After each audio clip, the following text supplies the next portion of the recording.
Namaskar, this is Mrs. Neela Kalyan Jagdari, and today we'll be discussing, what are plunging, non-plunging folds. We've done it before, but this is, and what is dome and a basin. But this is with respect to, contour maps kind of, and I hope you guys all know what are contour lines, yes. If not, just a quick revision, contour lines are what? Lines joining points of equal elevation are what are contour lines, yes. And on geological map, they are shown by dotted lines, okay. The thing is dotted mostly, the lines are dotted. Alright, so if we are seeing about, if we're talking about plunging and non-plunging folds, just a quick revision. I hope you guys remember this is just a single fold. Yes, this is the actual plane of the fold. These are the limbs of the fold. And when the actual plane of the fold shows bend, okay, the axis gives plunge. The axis makes an angle with the horizontal. Yes, that is what is a plunging fold. When the axis makes an angle with the horizontal, that is what is a plunging fold. So now what is happening here is we have dips here also, and we have one more dip or plunge on the axis. Okay. So in case, see, understand this. This here fold like this, straight. This side the axis is straight, but on one side it is folded. This is a singly plunging fold. Yeah, and when both the sides of the fold, the axis is plunging, the axis is plunging, this is what is a doubly plunging fold, because on both the sides the axis of the fold is making an angle with the horizontal. In this case you get formation of a domal structure. You see this is mostly a domal structure. But what is happening is, in case of plunging, mostly what happens is you get to see elliptical contours like this.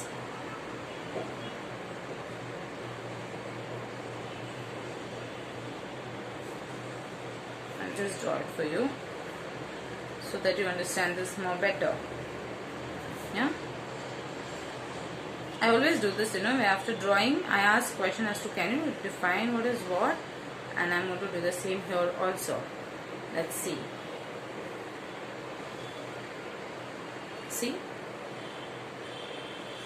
In these cases, do you know which one is a basin and which one is a dome? Can anyone guess? No.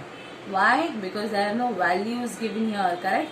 No values of contour lines given here. Had the values been given, had this been 900, 700, 600, 900, 800, 700, that means this is an anticline. Why? Because highest value at the center. Whereas over here, okay, if it was 500, yes, this is 500, 600, 700, lowest value in between, in the center, that means this is a basin. You getting me? Fine. But one more thing, the contours here are elliptical in shape. So this is not exactly dome and basin. This is nothing but this is a fold. Basically, this side one limb, this side one limb. This is the axis of the fold, and the axis is showing plunge. Okay, it's making an angle here, is making an angle here. That is why the contours are like that, elliptical in shape. Okay, and how would we draw it? I'll draw it with the other color pen, the strike and dip symbols, because it is mainly the strike and dip symbols that help us in knowing what kind of structure it is, correct? Yeah. So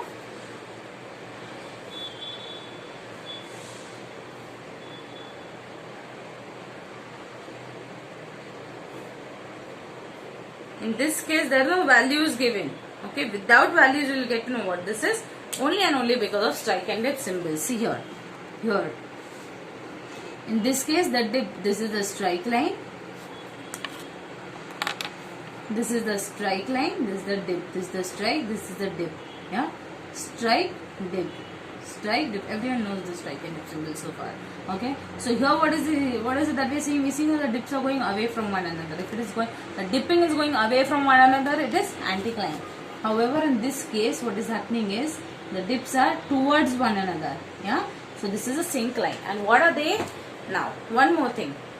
See, if we are talking about anticline and syncline, yes, the other day, it was discussed. I will have the figure here where I had explained as to how we have younger beds in the center, okay, of the oldest bed in the center and the youngest bed at the top.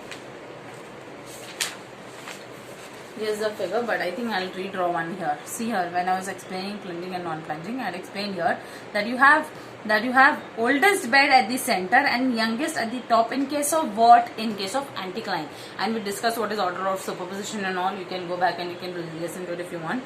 Yes. So the reason why we are discussing this is because you should know, in case of anticline, in the center you have the oldest formation, whereas at the periphery you have the younger formations. Okay, and towards the periphery younger, and at the periphery youngest formation. On the other hand, in case of syncline, what do we have? We have youngest formation in the center and older formation towards the periphery and oldest at the periphery. Okay. So if we are writing it here, how do we? We'll just complete writing it here. So we have a good figure. This is oldest formation at the center and youngest at the periphery. So what is it going to be? Oldest at the center. Quickly. Oldest at the center is anticline. Okay. Youngest at the periphery. That is a anticline. And when you have youngest formation at the center and oldest at the periphery, that is what is a syncline. Okay. So you can see this. This is oldest at the center, youngest at the periphery, youngest at the center, oldest at the periphery. Quickly, if you have to be writing, what are they? What do we write? This is a doubly plunging. Okay, because it is plug. See, you see this? This is these symbols are dip or fold, and this is the dip of or the plunge of the axis. These symbols are the plunges on the axial plane. That means the axial plane is dipping this side. So sorry, the axis, not the axial plane. I'm talking about the axis. The axis is dipping this side over here, and in this case the axis is dipping this side. In this case, here it is dipping here. Here it is dipping here. The plunge rather is being created on the axis towards this side, and here it is towards this side. Yeah. So that is what is a doubly, right? Because the plunges are on both the sides of the axis. Yeah. So we have doubly plunging anticline and doubly plunging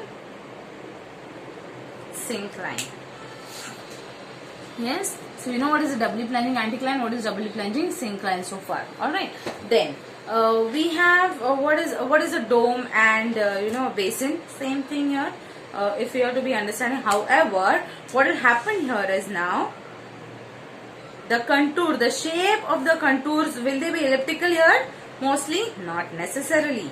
Yeah, or not mostly. Why? Because we're talking about dome now. Entire from all the sides is going to be near about same dip. Alright, and that on all the sides. Getting me? So the shape of the contours is going to be round in case of a dome and in case of a basin. You see this? The shape of contour is going to be round. Same thing, however. In case of anticline, what will happen? The dip will be going away on all the sides, on all the four sides. The dip will be going away. And in case of syncline, the basin, the dip will be towards. Here. You see this? The dip is away. 1, 2. See this? Strike dip symbols. The dip is going away. This is a dome. Why? Because the dip is going away, correct? So that means it is being uplifted, correct? Dome, up, domal shape. Basin, depression. The dip is towards. Yeah, and contours are circular in shape. One more parameter that you can write here is again the oldest and the youngest bed. Oldest at the center for dome, and for a basin you will have youngest beds at the center and oldest beds at the periphery.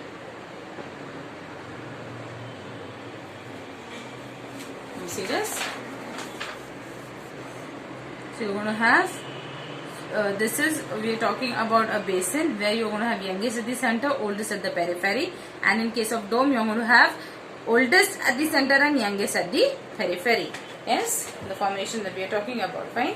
So yeah, Then if you're talking about one more, that is decollement folds. Yeah, decollement folds are when, the name itself says that something is not in